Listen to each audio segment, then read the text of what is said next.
Hello everybody.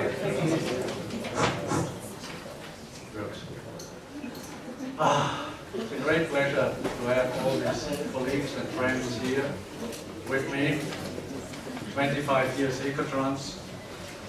It's not so many years, but it is something to look back and to look forward. My name is Herbert Hamele. I'm one of the founders of Ecotrans in the year 1992-93, registered as a not-for-profit organization. We never made profit.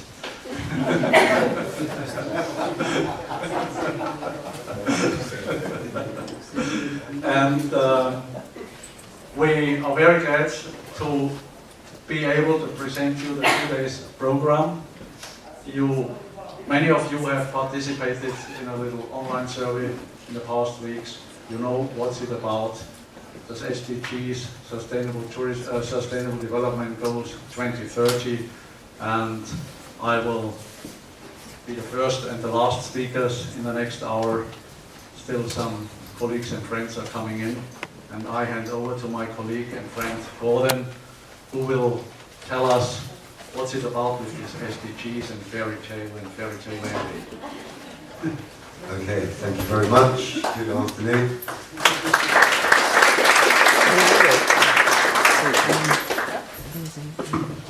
Well, as Herbert said, we're not here for the money, but what are we here for? And I decided that I would read this out because we have a very tight schedule today, and that requires good timing.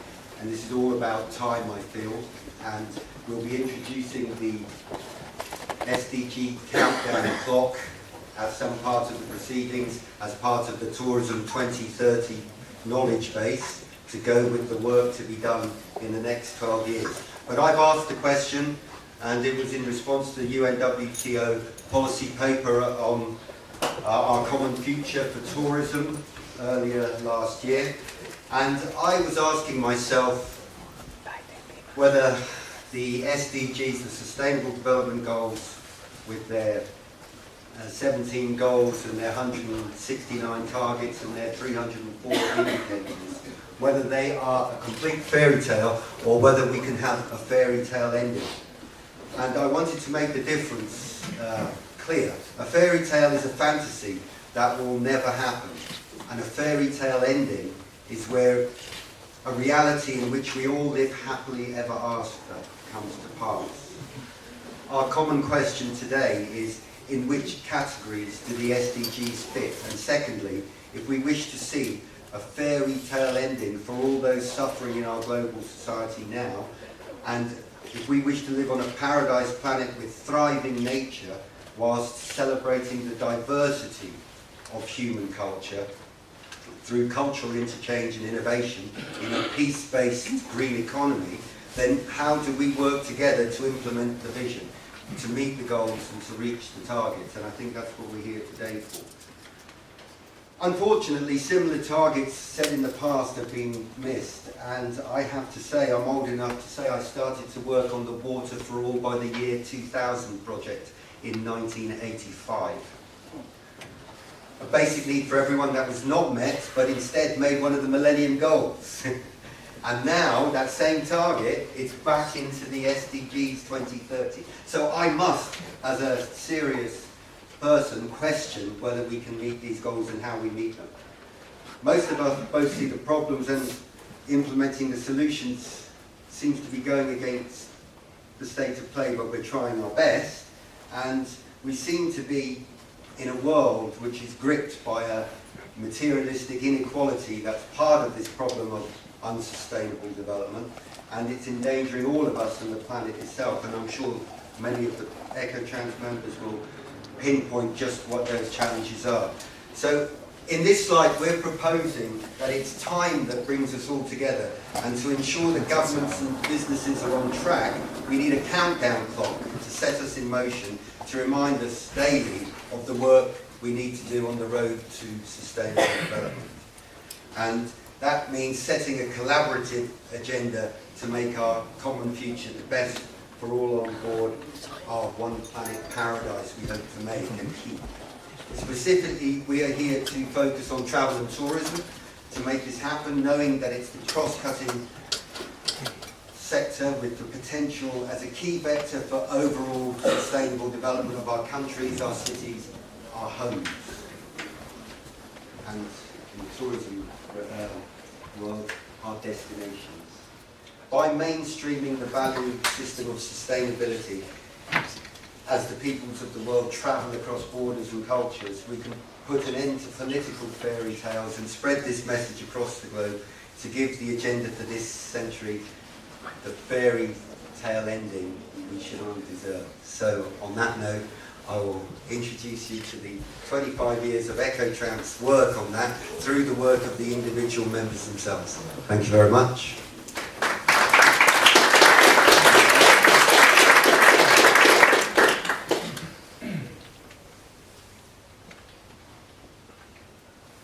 Yeah, in the past 25 years we could add some little stones, let's say, to the mosaic of the many activities which more or less helped to contribute to more sustainable development and more sustainable tourism.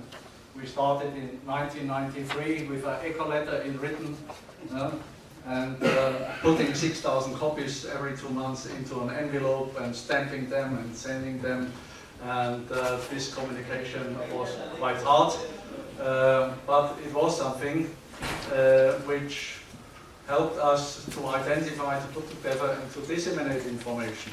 Then 1994, the first book on environmental seals and eco-labels, funded by the German Ministry for Environment, together with friends in Italy, Lorenzo, etc., and other colleagues and members of Ecotrans. We made the Seminari project in Portugal, in Greece, Austria, and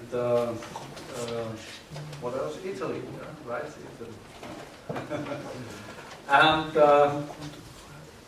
another project was a global assessment of all the so-called voluntary initiative, eco-labels, awards, self-commitment initiatives. We could do this work commissioned by the United Nations World Tourism Organization.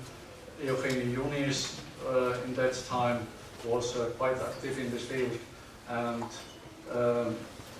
1-2 years later, together with Naut Kustes and other colleagues, the Visit Initiative to bring this topic of certification forward and to try to do some kind of harmonization, NETS awards on the hot burning issue, let's say, transport in tourism, transport of people, transport of goods. Then in Italy, Sicily, the conference on Mediterranean ecotourism, then a few years later, EcoNet project, and with this, let's say, ecotourism-focused European project, we used the Global Sustainable Tourism criteria as a kind of guidance and specified these for ecotourism in Europe, being one of the first recognized by GSDC schemes. And the learning handbook for the European Commission, tourism learning handbook with a focus on sustainable management in destinations and everything around. The label guide since few years, together with Christine Brüss, Arbeitsbereich Tourismus and Entwicklung, and other colleagues. It's a little guide, but it was disseminated heavily, and even today it is downloaded, it is used, it shows people certification, why, what for, and what certification cannot improve. And here, focus on biodiversity, together with Marion Hamel, Global Nature Fund, we could produce this, let's say, set of online downloadable checklists for restaurants and camping and hotels and destinations and tour operators dealing with biodiversity issues. Quite helpful, linked with best practices and so on. The Sector project, this is focusing on climate change, and I shortly spoke with you, Jeffrey, on that, and this year there will be a follow-up, and within the next weeks we will shortcut, let's say, the potential collaboration for the Copernicus project with a focus on practical solutions, tools for tourism in Europe in order to mitigate and to adapt. And the Triangle project will be presented in a few minutes by Wolfgang Strasser from the University of Eberswalde. So these little steps could not have been realized without my colleagues, my friends, and many people outside in that growing network. And now I give the floor to Karl, who will shortly introduce some members, and the members will do a 1-minute statement each. Yes, hello. I'm also a co-founder of Ecotrans, a member since 25 years, and I will introduce, and Mr. Gordon Silence will start. We have now some statements from Ecotrans members, and only 1 minute for each statement. And Mr. Gordon Silence will start. So, thank you very much, and you'll see how we've kept it down to 1 minute, I hope. So, this should be rolling through a series of statements, and you can see that I've been working at this as a Ecotrans member since 1997. I'm really interested in good governance, because that's at the heart of sustainable development for me, and I'm very interested in working with biodiversity and protected areas. I was a member of the Commission before, working on their Agenda 21. I've been with all of those processes. I was writing part of the original Agenda 21 in 1989. Here I am later, 2018, looking at the UN doing this, looking how this is implemented in the national level and local level. But this is where the fairy tale starts. Habitat of the Iberian lynx, Algarve, Portugal. Here it is, wonderful landscape. I should suggest anyone who hasn't been to the Algarve comes there. But look what we are enduring at the moment. We have had a year of the worst forest fires since 2003, and what we need to do is look at the responsible management of biodiversity through biodiversity action plans. Every green destination should have one. That is what I feel we should really focus on. So this is the text for my fairy tale ending. Sustainable and responsible tourism to see. An end to bushmeat, the bonobos in the Congo. Make Africa a paradise, 500 million people. Peace in the Middle East, absolutely essential for sustainable development, and long live the lynx, you would have seen. So, thank you very much. Thank you.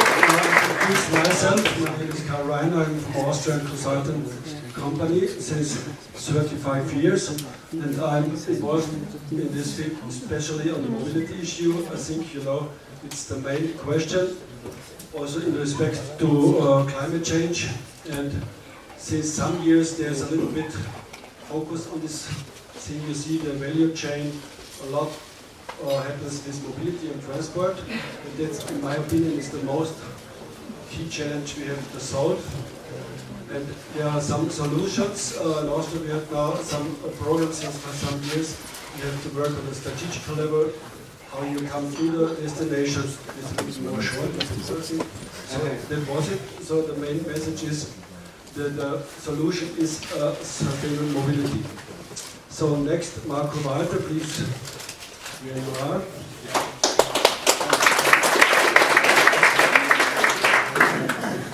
Yeah, thank you very much. You hope you know your statements. Yeah, my name is Marco Walter from Berlin and Constance, Lake Constance. I'm co-founder. Marco. Marco. Hello, Marco. I'm co-founder together with Marion and Herbert of Eco Camping Association. That's a sustainability network for campsites. Up to now we have 221 campsites in 6 nations. They have been certified by Eco Camping. And that's a big success story, I think, also by Ecotrans, because it was a founding member. And so I'm happy to bring the message camping holiday in harmony with nature. This is our slogan. And hopefully you will go camping in this year. Which one of you is going camping this year? Great.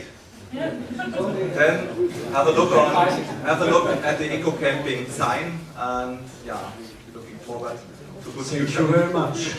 Please, Antonio, actor from Italy. I'm working also on behalf of Lorenzo. ACTA now is a network of people more than an association, and we mainly work in Italy in local development investments. Now the issues are clear, and no more words on issue over tourism for us is very important in Italy.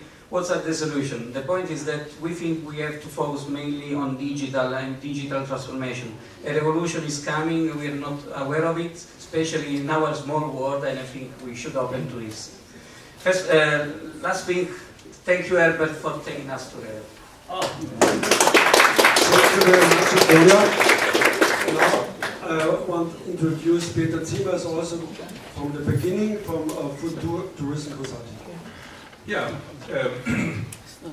I'm happy to be here, and I stayed much more time with Herbert as with my wife, I think, in the last years. And I want to start with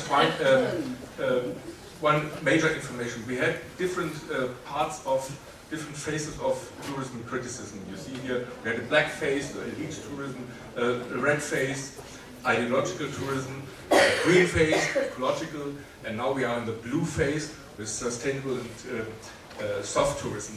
But all this is only possible due to NGOs, and this is a picture from the World NGO Day 2014 in Helsinki. And my thinking is that without NGOs, all these changes would never be done.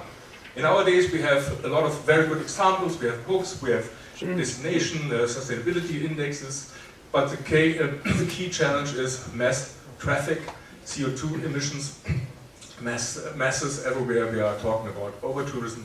You know all this. This is Alicante, this is Himalaya, and this is the Great Wall in China. And this is a remarkable saying from inhabitants. They say tourists are terrorists in some areas already. So solutions are clear, technical solutions, hydrogen, power stations, slow food, short distances. And we have already partners in the tourism world like Copenhagen. They say the end of tourism, they don't make marketing for guests only, they make marketing for inhabitants and guests, for all people at the same time. So be aware of greenwashing. I recommend this movie. It starts now with the green light, die grüne Lüge, and they tell us, don't follow the companies, they betray you when they say you as a customer has a chance to change something. The industry must change. Thank you very much. Now Richard who is also member since 25 years. Yes, hello everybody, I'm Richard Denman from the UK. I've been a proud member of Ecotrans for 25 years. 25 years ago, sustainability concerns, I believe, are just an afterthought in tourism. But we have now come a long way. Mainstreaming remains a key issue, but we've now come a long way. As so many people have said, the key challenge now is the management of future tourism volumes. It's more than that, obviously, but future tourism volumes is where we are right now, coupled with climate change and with emissions, especially from transport. Now waiting, here we go. This links back to mainstreaming, with destinations prepared to limit and to manage growth in certain places and at certain times, and consider the total emissions in their investments, particularly in future green technology, which is where this sits, and in their approach to markets moving forward. So those are my concerns. Okay, thank you. Please, Marion, may I, for Pekka Alheri from Finland. Marion will take over because he's not here. Yeah, I'm not sure if I'm so fast. So Pekka is involved in the sustainability in tourism, and he is especially looking at younger and future generations, and he is looking for a more participative approach. And can they participate actively and fully in our every life? He is involved in training, of course, because he is at the university, and in favor to include all the competences, and he wishes all the best to Ecotrans. We are first through Sageless, and then I think 10 years ago, following the work. Okay, so I'm a European member more or less, we're based in the Netherlands, but I'd say the key issue in our view is that for a long time it was a burning issue how to mainstream sustainability in the marketplace. I think we're dealing with that for 25 years at the moment. And a key challenge now is how to save sensitive and iconic destinations, especially the destinations that are so attractive for over-tourism, sensitive for over-tourism, to advance the UN Sustainable Development Goals through an affordable, not expensive, affordable development of genuine, responsible, economic, environmentally friendly and nature-friendly tourism. Thank you very much. Again, yes, also the task of biodiversity is very important, and she is the Miss Biodiversity in Ecotrans. Yeah, Marion Hommel, I'm the president of Global Nature Fund and managing director of Lake Constance Foundation, Ecotrans member since the beginning, and we think that we need a compromise of the tourism sector to contribute to the restoration and the protection of ecosystems and species via sound planning, biodiversity management, and financial support for restoration projects. The burning issue is clear, was mentioned, dramatic loss of biodiversity, and on the other side, this is one of the main capitals for the tourism sector, selling it very much, but so far only very few tourism destinations are including biodiversity as a management topic, including it into their plans, etc., and looking for the reduction of negative impacts. And our milestone would be that by 2022 we would have 20% of tourism actors having a biodiversity check and a biodiversity action plan, and 10% of tourism destinations, especially the coastal tourism destination, but not only, involved in funding of biodiversity projects. Thank you. Thank you very much. So this was some very short statements from Ecotrans members. Some more are here, but now I give over the floor again to her. Yeah. No, my little issue before asking Jeffrey two questions is some of you know that I'm working since many years on certification programs, and the key issue is to raise, if you really believe in certification, then to raise the number and the percentage, the market share of certified tourism from, let's say, nowadays 1% to 3% up to 6% in 2026, and why not 10% in 2030? That's it. So now I'd like to say that we're changing our program slightly because we've got Mr. Jeffrey Lippman in the room, and he's got conflicting agendas, but we would like him certainly to say something if no one knows about his work. I'm not going to spend half an hour telling you about it, but this is the man who wrote the best paper on tourism and climate change for the 2009 Copenhagen conference I ever read, and he's done a lot more work than that, but we would like him certainly to give some guidance to what we think of how to meet the challenges of the SDGs before he has to leave. So, thanks. Thank you very much, and thank you for the bullshit. Look, I really want to apologise because I hate to do this. I've criticised people over the years who come to events, make a statement, and then push off. Unfortunately, I'd made a prior commitment, and then I got this, and I wanted to be here. And I wanted to be here as somebody who's been involved for more than 30, 40 years in thinking and then trying to do something about green tourism. I was mentored by Maurice Strong, who was the father of global sustainable tourism. And I want to be here because there are people who talk, there are people who hold conferences, there are people who make announcements, and then there are people who do things. And I was there when Herbert and Gordon started Ecotrans.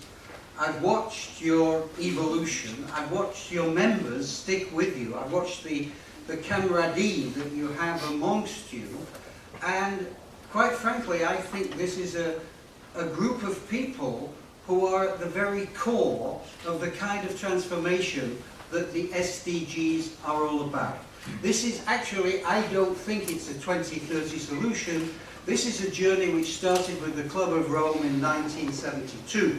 And it's a journey which we're all on, which by 2050 we have to change all the production, all the consumption and all the investments so that green is at the core and it's not an afterthought. And that's such a massive task that the SDGs, like Agenda 21, like the MDGs, are milestones on the journey.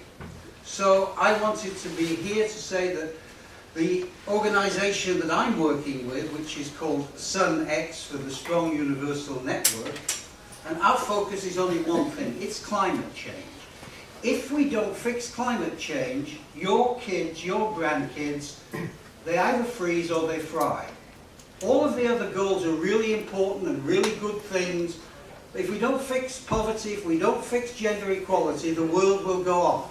But if we don't deal with these incredible changes in volatile weather, in weather patterns, it's not climate, as they say, it's weather, stupid. In a week, you can see entire countries in the Caribbean decimated. There is no tourism. So it doesn't matter whether you plan for over-tourism or under-tourism. If you don't fix climate change, it's deck chairs on the Titanic. You're rearranging the deck chairs and the bloody iceberg is about to hit you. So our network, which is trying to build a transformational framework for climate change, cloud-connected centres in every country, 100,000 smart, bright young people talking to each other about smart solutions, and a concept of travel that we call impact travel, which means you measure the bad things and the good things, and you don't put up the numbers about the good things and say, and you need to be sustainable as well. You measure and manage them both. You put green growth at the core, and that means that you have low carbon, socially inclusive, biodiversity conservationist, built in at the beginning, not as an afterthought, and you focus it on 2050, on the targets for Paris, and on the stuff the World Economic Forum calls the fourth industrial revolution, those changes that you referred to in the coming. So I'm sorry I've taken a bit longer, but I wanted to be here. We will collaborate with you. We don't know how. Well, the one thing we won't do, we won't take credit for the good stuff you're doing, and we'll expect you to work with us to help us do this stuff. So thank you. Thank you very much.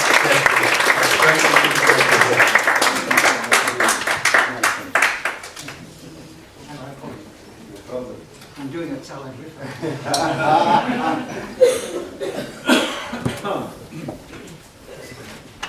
Now, some of our members, they made their little statements based on the answers they gave to the little survey. That survey on burning issues, key challenges, milestones.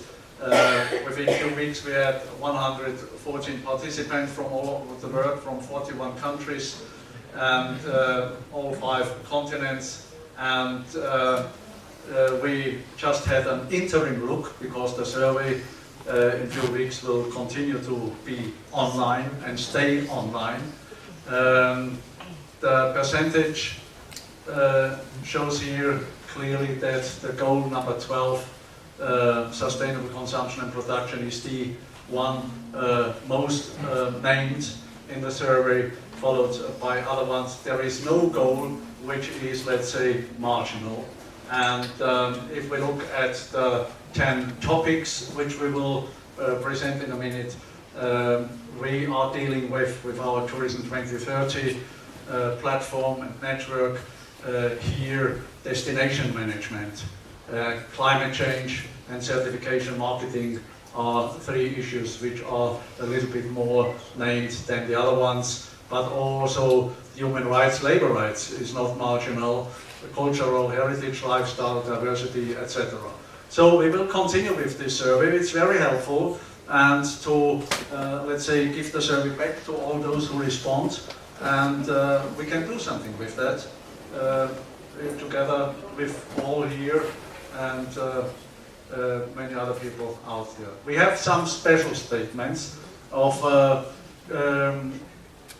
various people. We have selected 2 which cannot come, but which have been close friends since many years. The one is Oliver Hillel, the program officer from the Convention on Biological Diversity, based in Montreal, Canada. He says we need an agreement on an equitable distribution of responsibilities for mitigating impacts and compensating for environmental losses between the different subsectors in tourism, given the complex, multi-storied, capillary nature of the tourism sector. Limited market penetration is the burning issue he mentioned, and he says when setting milestones, it would be okay to have some for the next 4 years, but if you say, let's say, milestones to 2030, this is, let's say, too far out of sight or can even be counterproductive. Another burning issue is the disparity between the economic benefits brought to tourism by natural attractions and the sector's pay back. And we all know the famous visitor pay back study, publication, edited by Richard, and many of us probably have the same feeling. We gain a lot from nature, and how to preserve the nature. If you think on the income which national park administrations receive and what they should do and where the money flows to, that's tremendous. Another word of welcome from our friend Ronald Sanabria, Sustainable Tourism in Rainforest Alliance, also one of the co-founders of the GSDC, and sitting next to me 15 years ago, 13, 14 years ago in the Johannesburg follow-up process, Marrakesh process in the tourism group. He mentions here the difficulties with measuring the wrong destinations, negatively affected, government tourism plans, also lack metrics, fragmented industry, and he says the patterns continue to repeat over and over. It is like we cannot learn from the headaches others have gone through in the past. And probably everybody here can remember the one or the other own experience here. For the SDGs in general to work, we need to fundamentally change our measurements of success, and the timeline associated with tourism development needs to be extended. Short-term planning does not work in tourism development.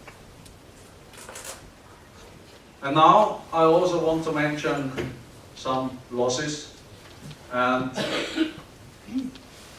each of us has worked together with old, not so old friends who passed away.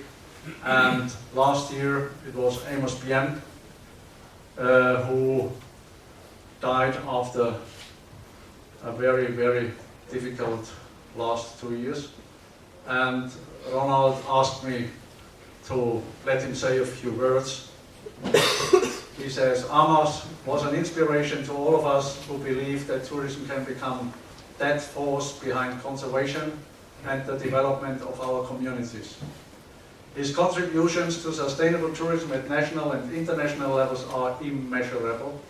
As a Costa Rican, I'm deeply grateful for the Amos leadership promoting ecotourism in our country as an entrepreneur, biologist, conservationist, academic and consultant. But above all, I feel blessed by his friendship and grateful that for the time we shared and the many lessons I learned from him. His legacy will live forever. Amen.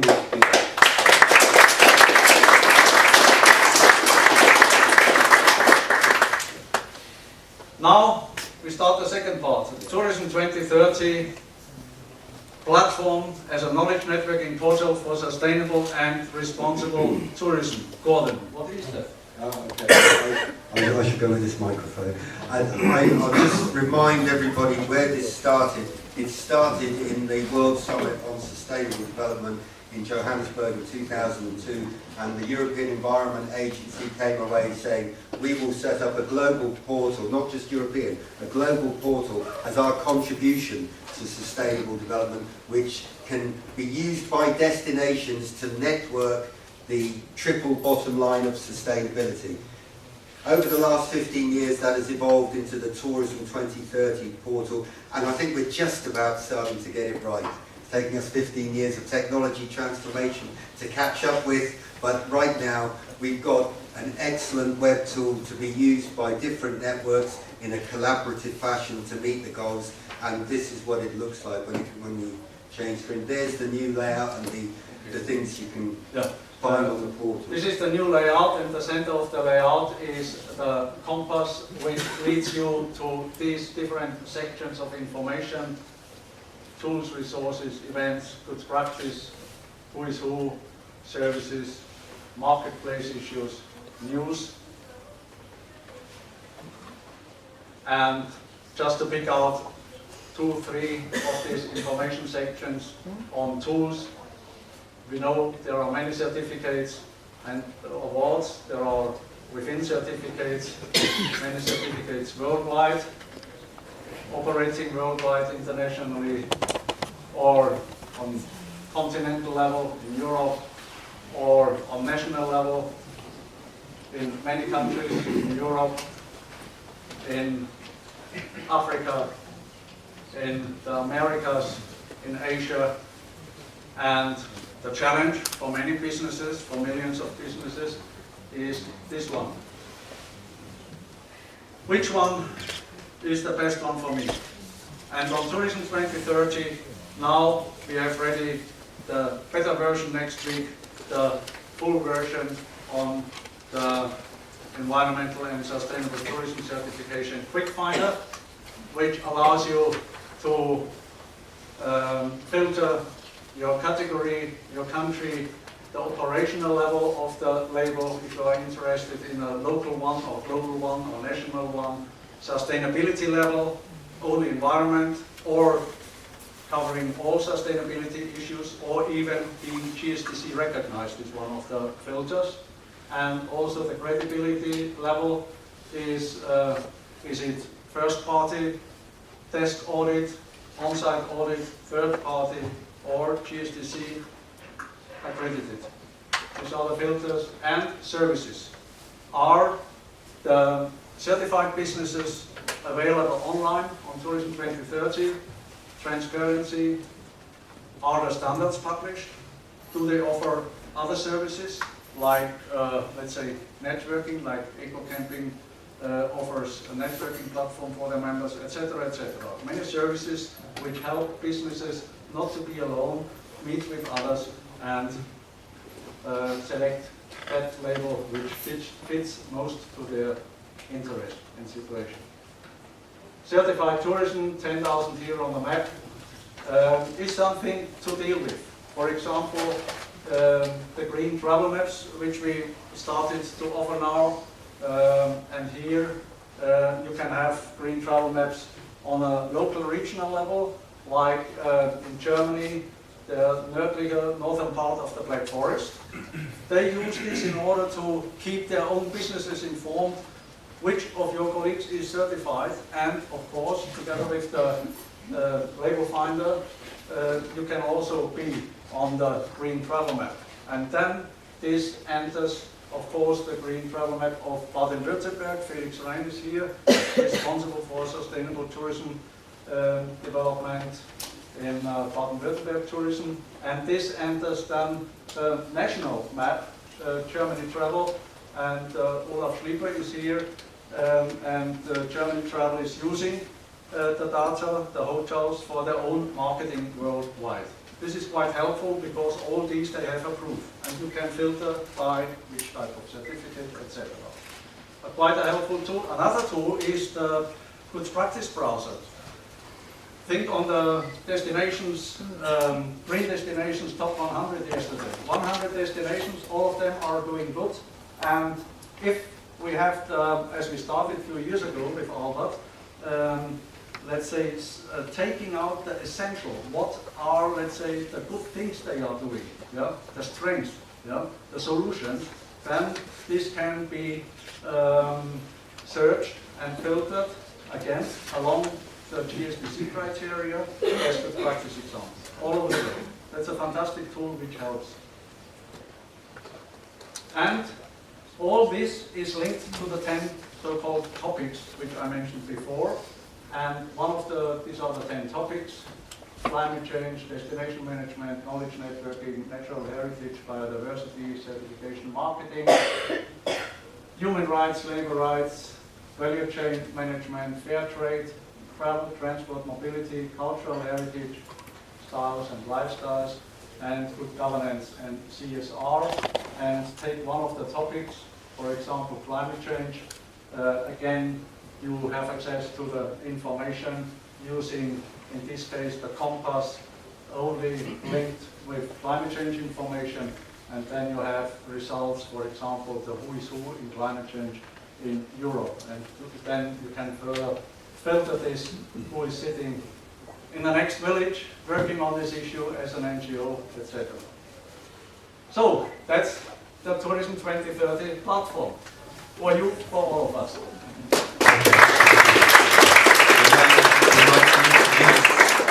Professor Wolfgang Strasser will tell you how much work they've undertaken to keep all of that up to date, but he will give his own impression of the Triangle Network, which is using the tourism portal.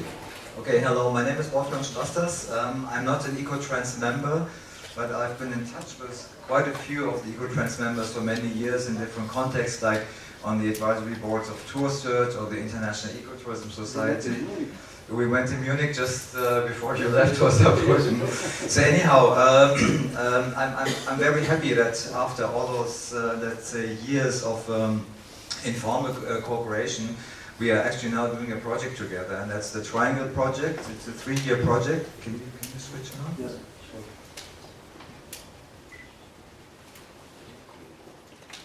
Okay, go ahead. Okay, so the Triangle project is behind many of the things that Herbert has just presented. It's basically a cooperation of universities, and besides the University of Eberswalde, there's 3 others, and let's say in the core group, the Module University of Vienna, the University of the Algarve, and then the Sorbonne University in Paris. And we are working together with Forum Anders Reisen as our business partner in order to develop joint and shared let's say, content on sustainable tourism, and then we are also in the process now to sort of extend this project or this network of universities to other European countries. Okay, so so the idea is here to sort of develop together training material, and this way, you know, all of the universities do not have to kind of do this work themselves, but rather sort of share the work and develop sort of a joint knowledge base. These topics have already been mentioned by Herbert. Can you press on? Forward. Okay, so this is what Herbert just talked about, you know, the sustainability certificate, quick finder, the best practice map, etc. And here on the right-hand side, we are developing a few tools that are specific to education and to training. We are developing a sustainable tourism development manual, an online course. We develop a course specifically on certification. And all of this will be put together into let's say, an internship, a placement program for European master students to kind of pass this knowledge on to businesses, to destinations, to help them become sustainable and certified.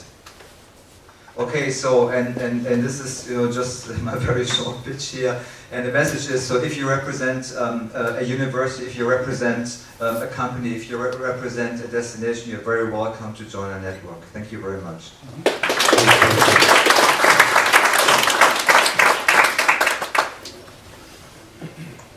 And now we come to the part number 4 here, the round table, and we have, Olive? I think it is a little bit of speed dating. Yes. Okay.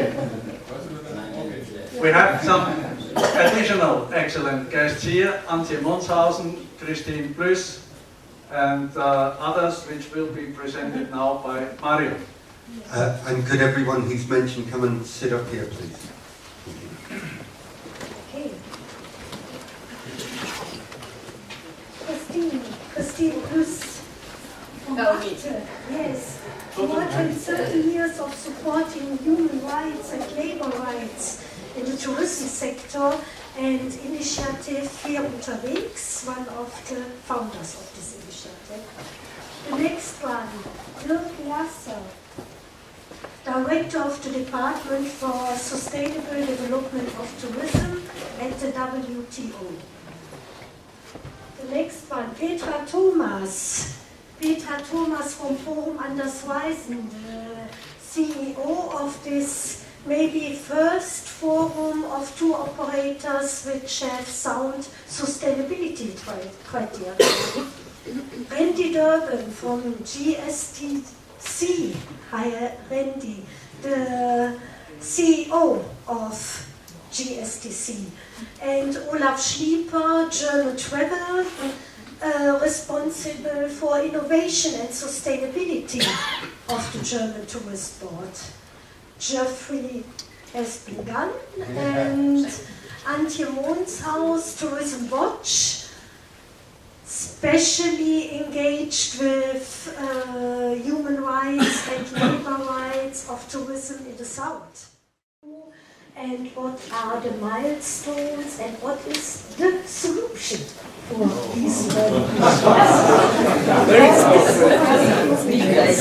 Okay, I'm going to give you this microphone, but after about 1 or 2 minutes it gets very hot and you have to pass it on. Thank you. So I'll get the word.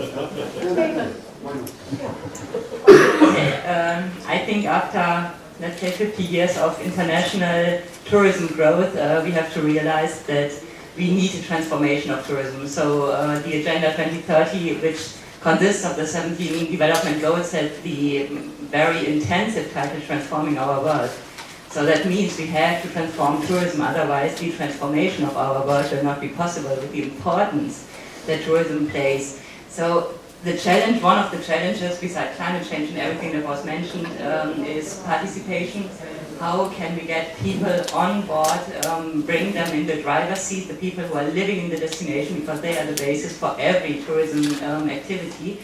And just quickly for the milestones, I only have 2 ideas. I think one of the milestones would be if every destination would have like a neighborhood focal point, someone in the destination which could serve as a complaint mechanism, as a dialogue mechanism. And the second thing, just very practically, I think we have to stop monitoring tourism arrivals. We have to find another number that we can count, or quality.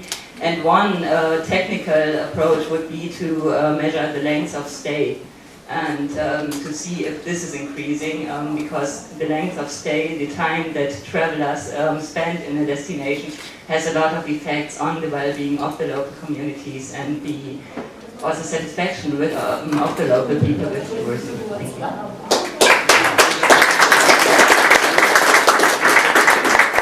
Well done, yes, length of stay, I agree. I'd like to focus on SDG number 12, responsible consumption and production.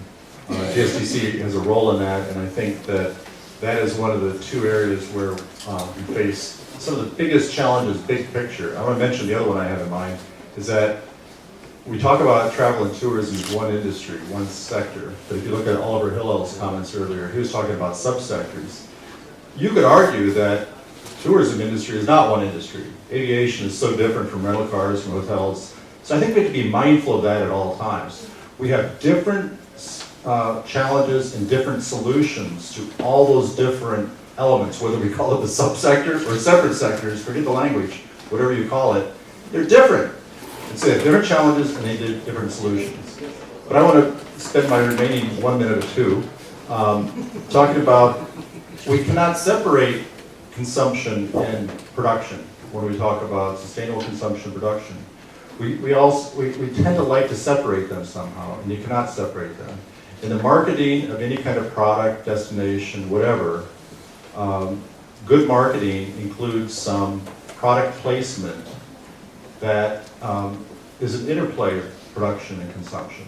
And I think we oversimplify the distinction between consumption and production. It all needs to be tied together. And people want to find solutions where we say, if we just work on the consumption side and push, educate, demand better, we have so much improvement to be made on the messaging of sustainable travel products. I think we have to admit, we have mostly failed in the travel industry to message sustainability. So let's admit failure, let's admit the challenge. We need a whole new language to speak about sustainability and really look at the research that has happened in other sectors. All sectors are struggling to sell green and sustainable, but we in travel industry, I don't think we've looked deep enough at that messaging. So we need to look at that on the consumption side. And the production side is waiting for more demand. But the production side is necessary. We need more supply to drive demand. We cannot separate them. So it's a complex topic, much more to say, but I'll stop there.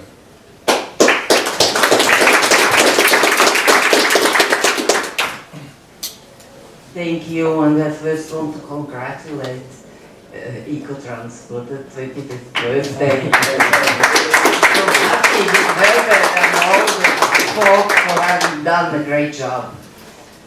No wonder my statement is very close to joining the one of Antje, because we were working together also on the Berlin Declaration. My burning issue, the key issue, is this so-called unstoppable growth versus the blatant lack of participation of hosts in the receiving destinations. And I think to get mobilized, I think we should have a closer look to the respect of human rights, of workers' rights, which are very fundamental. And for me, there is no such thing as sustainable tourism. This must be very clear. This is quoting Gianna Moscato and Laurie Murphy, their study. Tourism can contribute to sustainable development provided it is guided, designed for and measured against resource conservation, as we just heard, but also the well-being and the quality of life of the hosts who ultimately should profit from tourism.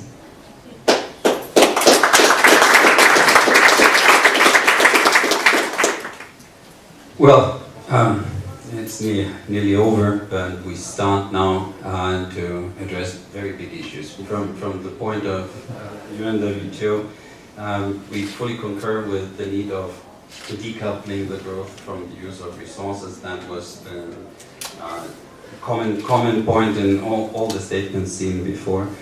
Very important to see and to make that happen is to create the right evidence base. And so far I fully coincide with the statement that it was too much a focus on the purely economic evidence.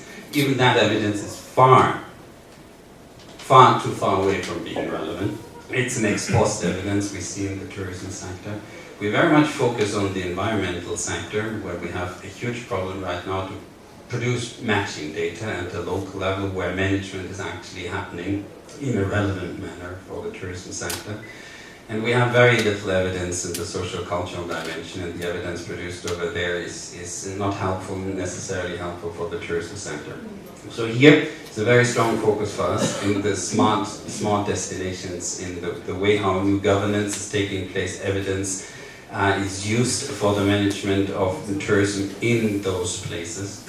Another very big theme for us is the circularity, the concept of circular economy, because it is showing a different role of tourism, not just competing for resources, but actually stimulating to keep resources in play and to add continuously value.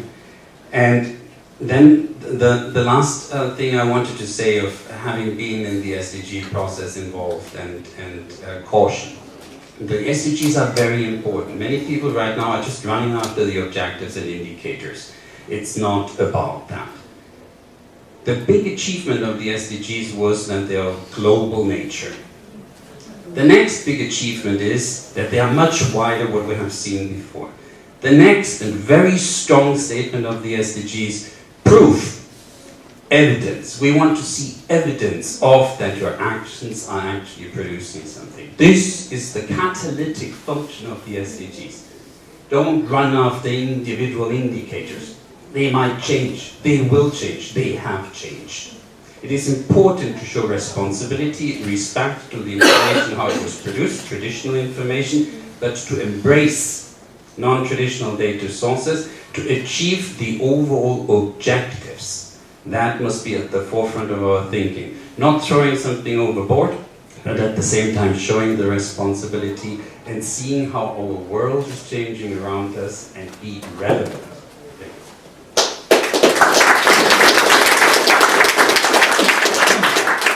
Yeah, so also I would like to congratulate to Ecotrans for the 25 years on working on sustainable tourism. It's very hard for me after so eloquent statements, to be honest, to add something new. I'm coming very much from the practical business point of view. So my burning issue is over the last 20 years, also I'm working 20 years in sustainable tourism, I don't believe that it's that much time. And I have been working really hardly on producing and creating products which really benefits to the environment and benefits to the people in the destination. And giving a fair participation role into these products and really involve them in decision making, in a fair way, in fair wages, in fair systems. So after 20 years, I must say it's still the burning issue. Because most of the products are on the market, let it be in Germany or let it be worldwide, are not based on a fair and socially just value chain. This is unfortunately still the issue, and I think we have to work on this in a wider and broader thinking. And the other aspect, so I'm very much with Randy to say that the other side of this production is the consumption side. We are failing in convincing the people to really take action. What we did in the last 20 years is to raise awareness about sustainability. So everybody's talking about it, but nobody really is taking action. So we need to fill this behavior gap, starting by ourselves on the production side or on the working side, but also convince the customer to really take action and not only think that should be done, but really do it.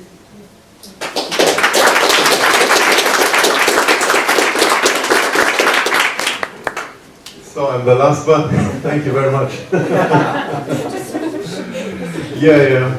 I would like to focus more on education and motivation. You know, as you told already, the tourism sector is quite fragmented and separated, and compared to other industries like the car industry, the chemical industry, the banks, we are still far behind of professional sustainable management. They do it for years, and since a few years the tourism is catching up and learning what it's all about. And if I see it in Germany, you have very good projects now going on to change minds and to learn that it only makes sense if you work in a network if you build up a strong network within the tourism and within your stakeholders, your partners, and even with other partners in the regions. And this is key, I think, working in the network in the sake of sustainable tourism and make it more. In the last years, tourism, sustainable tourism was somewhere downstairs in the tourism development plans. They have to be on top. And this is what changes now also in Germany, what I see, but it's still a long way to go to convince people to put sustainability on top of the business plans, of the tourism development plans. And then we have to be under pressure because you know what's going on in the world. That's why we have to be open and catch up all the new developments in digitalization, the new mobility solutions we will get, and take the best out of it to get as much sustainable as possible and as fast as possible.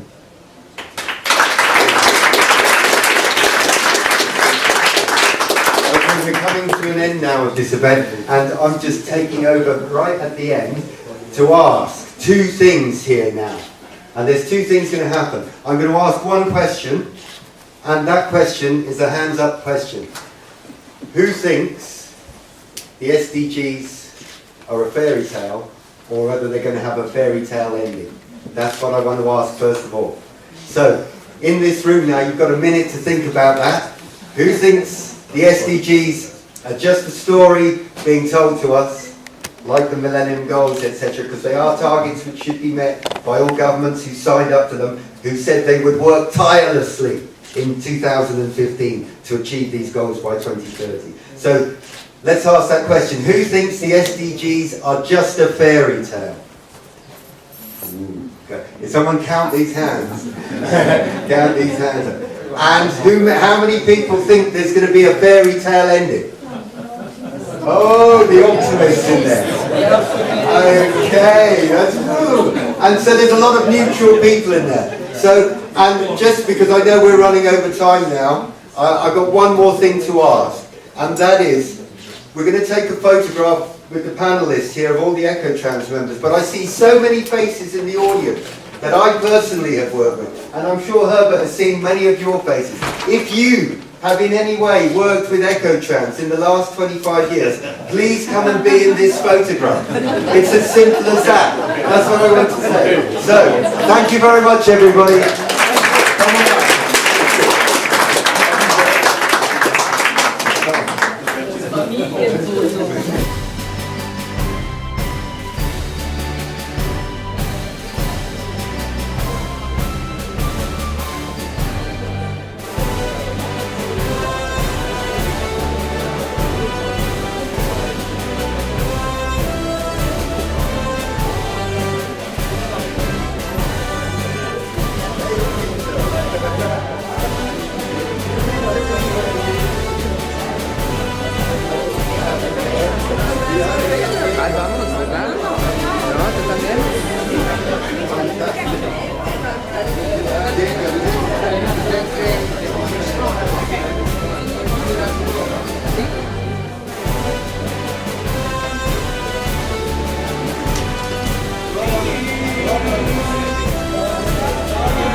I will make a selfie.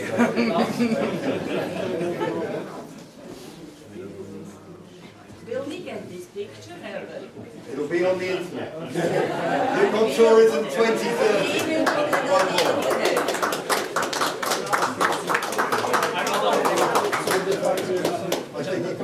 Let's fight for the next one. Okay, bye-bye. Thanks for coming. And if you want to work with Ecotrans, just contact us.